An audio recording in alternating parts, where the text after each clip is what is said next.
Hey guys, welcome back to the Bussedamove YouTube channel. My name is William, and I know your pain, man. I know. So you thought you'd go ahead and just clear out some of those old wires from your school bus, and now your bus won't start. Is that right? Is it right? I know. Happened to us too. Stick around.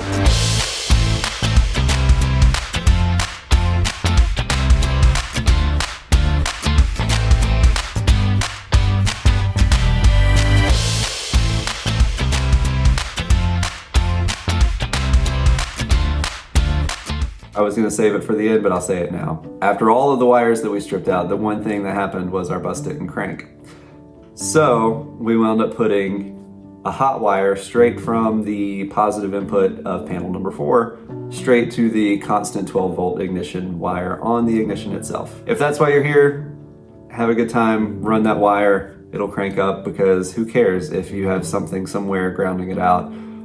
If you don't intend to have any of those safety features anyway, like the window things, the hatch things, the emergency door thing, back window thing, to kill the bus, you know, put a hot wire, put it from the positive lug to the constant of the switch. And that's what we did, and it cranks up every time. It still does. And the reason I'm actually making this video is because we've had so many people reach out to us from that first video saying, yeah, I know you said all that stuff, but our bus won't start. So that's why it won't start. There's probably a 90% chance that it's that. Run a fused wire from the positive lug to the constant 12 volt switch, and it's gonna be great, hopefully. At the end of the day, we have our lugs on the positive over there, the ignition 12 volt hot, and the ground. And out of that, we'll be able to tap off onto anything that we need. And then we have our color coordinated cables, yellow to yellow, blue to blue. This is actually for our ignition. And then we have over here blue to blue, tan to tan, red to red, yellow to yellow, green to green. This guy right here is a spare for future stuff, and I didn't have any tan heat shrink, so that's the only discrepancy there. Other than that, it's color to color. And we have a milestone this week because we were able to finally clean up everything. We raised our gas pedal and brake pedal up to accommodate for the floor. And the driving stance now is actually incredible because it drives more, or it sits more like a car than a industrial vehicle, which is very nice. We have our transmission shifter over there, and we elongated all the pigtails in order to put our, what's it called? The gauge cluster back over on the left now instead of over here where it was. So we will have a wide open field of vision. And then a wall goes over here with our dash, so you'll never know any of this stuff is here. But it's very, very clean, very pretty, very productive weekend working on the bus. So pretty excited. We also have, you won't be able to see from here, but we have our marker lights on all of the upper markers. We have them wired, so that's awesome. Very good progress for the week. Way back in the start of our YouTube channel, we did a video on bus wiring, and although that information is still accurate, all the things that we said in that are still accurate, basically so much has changed in our own bus. And in the first video, I was talking about like how our safety wires were blue, and that was the thing that you needed to make sure had ground in order for the bus to crank again, and those things are on the windows, on the emergency door, on the emergency windows, and things like that. And the roof, the hatches, yeah, I'm under a hatch. Yeah, so the hatch also had one. But between the summer of 2019 and the summer of 2020, we decided we were gonna gut everything. So basically, our school bus is a 2002 Thomas-built safety liner, and it has 3 panels at the driver's knee, and it has 1 panel at the door, the main door of the bus. And the weird thing is that panel is labeled, the one by the door is labeled number 4, but as it turns out, it's the primary panel. Like, it's the thing that is the bus. And everything on the 3 panels that were on the driver's knee were relays or were like distribution points or things like that. So, I mean, I grew up on a farm. I'm actually on the farm right now in the bus in South Georgia. And I mean, we grew up wiring new trailers or like always getting something ready or rebuilding a car or putting a pigtail on a car. Pigtail, by the way, is, that's the thing you plug in a trailer with. So, but you know, I mean, if you've done any of that wiring, you know that your running lights are always the brown wire. You know your left blinker / left brake light on a trailer is always the yellow. You know that your green wire is the right blinker and the right brake light. And the white wire is always the ground. So, as it turns out, in the bus, the white wire is the ground also. So we started to think, like, as we were digging through that side door and thinking about all the panels that are there, and like, I was like, somewhere in these panels there is a wiring harness with a yellow, with a green, with a tan or brown, and a white, you know, for the ground for all the stuff, because it has to be the same. Like, there's no way it's the same on every other vehicle except this one. So ultimately we found one plug, and it had several of those, but it also had red and it also had blue. And as it turns out, it was everything that we needed. And you know what? It went all the way back to panel number 4, which we thought at one point, if it's number 4, it has to be like the least important or something. But as it turns out, that's what's getting all of the main lug feed all the way from the batteries that are in the back. And it's the thing that all the other 3 panels by the driver's left knee emanate from. We put our test light on it, and I was like, yellow wire. And I asked for the left blinker to be turned on, and the test light started blinking. And I mean, this was after days upon days of testing and looking and searching for wiring and doing a couple of things, and then going to hit the key and turning on the key and making sure the bus cranks, you know, because I guess we've all been there. So that was encouraging. So I moved the test probe to the green, and we turned on the right blinker, and it flashed too.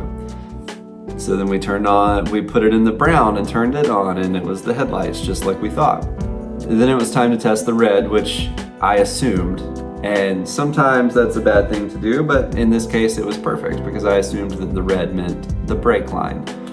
Since the brake lights are a different fixture entirely from the blinkers on this and every other car, I think. They only combine them on trailers. So I was like, I bet the red wire is the brakes, and it was. So the blue wire was weird, because the blue was like the safety switch everywhere for all the other color code stuff. As it turns out, the blue wire was the reverse lights. So everything that I needed to make the tail lights and brake lights and blinkers, and as well as the marker lights all over the bus work, was right there. And it happened to be on a trail that went all the way back to the door, panel number 4.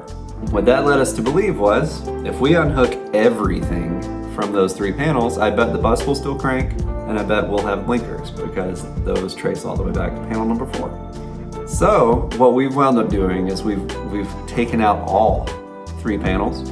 We even took out that door, because I was like, man, that's just an extra leak point, and I would rather, on a hot summer day, cold winter day, I'd rather have the full width and power of the insulation that we're going to put on the other walls right there as I'm driving. Just makes sense. And no leaks and more insulation. I mean, in the Skoolie life, that's like the thing. So we need those. So we did that and got pretty good at cutting out wires that we thought we didn't need, and then we started going after what's called the zonar system, which is those little yellow tabs all over the bus. I remember the day that we bought the bus, the guy that we bought it from said, don't move these yellow things because your bus won't crank anymore. But little by little, as we were doing the roof raise, as we were doing all these little things, those little yellow tabs kept coming off and the bus still kept cranking. So we thought it may have been unplugged either way, so we went under panel number 4 and started pulling out everything related to that as we thought, and you know what? Our bus didn't crank. We just thought the system was unplugged or something, but apparently between the last time we ran it and now, Dad pulled the last one off. And lo and behold, today we're trying to wire up our blinkers and lights and stuff again, and we've been thinking we had a major problem the whole time because the blinkers wouldn't work. Come to find out, our switch is dead. The key switch is dead. So we traced it back down to, Josh is having a problem over there. We traced it back down to the sonar system that we have, and it's a thing that appears to have killed the kill switch, or killed the ignition switch, and it culminates in fuse panel number 4, and this little guy was right there as such, with a wire that looked a lot like this plugged into it. And we have run the wires all the way back to somewhat of a little bus bar thing right there. So the bus didn't crank. But I will say, like, if you come to our channel, I speak as if we're experts on this, but everybody knows that we're all just making it up, and we're all, I mean, some of us have a little more experience in some of the fields than others, but I mean, we're all just trying to figure it out because a lot of us have never worked on school buses before. So, I mean, I don't know the ins and outs of everything and how it's wired and all that stuff. So I thought I would share a feel-good story with you because you're probably watching this because your bus won't crank. So we were on the right track. We were doing a good thing. We had all these wires gone. We felt so good. The OCD in me was like, oh, this rat's nest of nonsense is out of here. And the bus continued to crank once we put the 12-volt wire there, the fresh wire. But then out of nowhere, the bus just stopped. Like, it would not crank again. It just wouldn't do it. And I mean, so my dad and I were in the front of the bus, and we were like, oh, we'll do this. And then it didn't work. And we'll do that, and it didn't work. And we'll hook this back up, and it didn't work. So we have the key switch turned on. So I'm anticipating putting my little cutters in there, cutting that dude, and everything lighting up like Christmas time, and it's gonna be, whoa, we're about to cut a whole bunch of them. That was about to be a mistake. All right, wish me luck. 3, 2, 1. We have work to do still. Great. There are more wires to be cut. We have a black one and a white one. We'll see where those go. We fought it for the whole afternoon. I mean, it was a Friday from like, I don't even know, it was like noon until after dark. It was like 9:30, and we were like, oh no, like our bus is dead. Like it's dead. It's just not gonna come back on. And we actually, after 9:30 or whatever that night, we went inside and we're like, it just is what it is. Like, we'll have to call somebody out here or something, and I don't know what that even is going to look like or how much that's going to cost or if they'll even look at it because of, I mean, obviously, like, the wires are everywhere. So if we've ever had a mess, we got one right now. And then it hit me. We'd eaten a late supper, taking showers and stuff, and then it just hit me right in the face that the one feature that we have left over from the safety world is it's a rear engine bus. So the bus won't crank if the hood's up. And there's a system in place where a little button is pressed, and then you can actually start the bus from the rear if that button is pushed. And the hood being down pushes that button, but the hood was up because the same amount of time that my dad and I were pulling our hair out over the bus not starting, my brother was in the back and he was wiring up our taillights. And he left the hood up. We were so hot and we were so tired because it was June, from midday to 10 o'clock or whatever. Heat exhaustion, we just totally forgot that the hood was up. So I stood up in mid-sentence while my dad was troubleshooting in our minds, like what it might be. I was like, I'm gonna go crank that bus, I'll be right back. So, and as soon as I said that, he was like, is the hood up, son?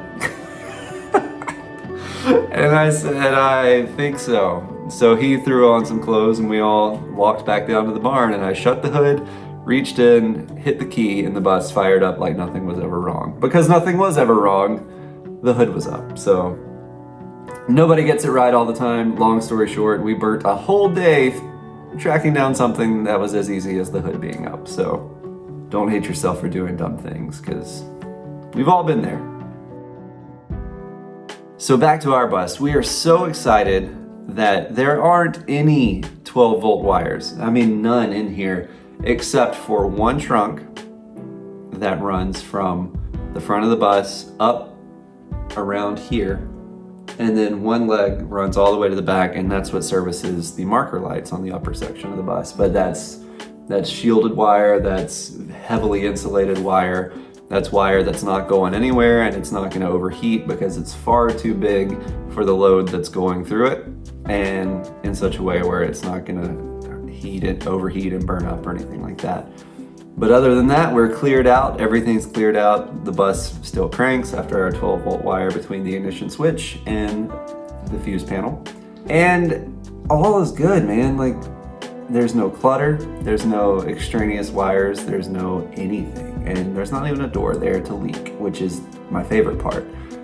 And it's just a good thing, man. So hopefully this cleared something up for you. Hopefully you got something out of it. If nothing else, you just feel better about yourself, because maybe it's that these people that you're looking up to, in our case, you know, like me or whatever, like, and you're looking for answers and you're like, well, they have all of them or whatever. Like, we don't get it right all the time either. And I am more than capable of doing really dumb things, and hopefully that story at least brought some levity to your situation.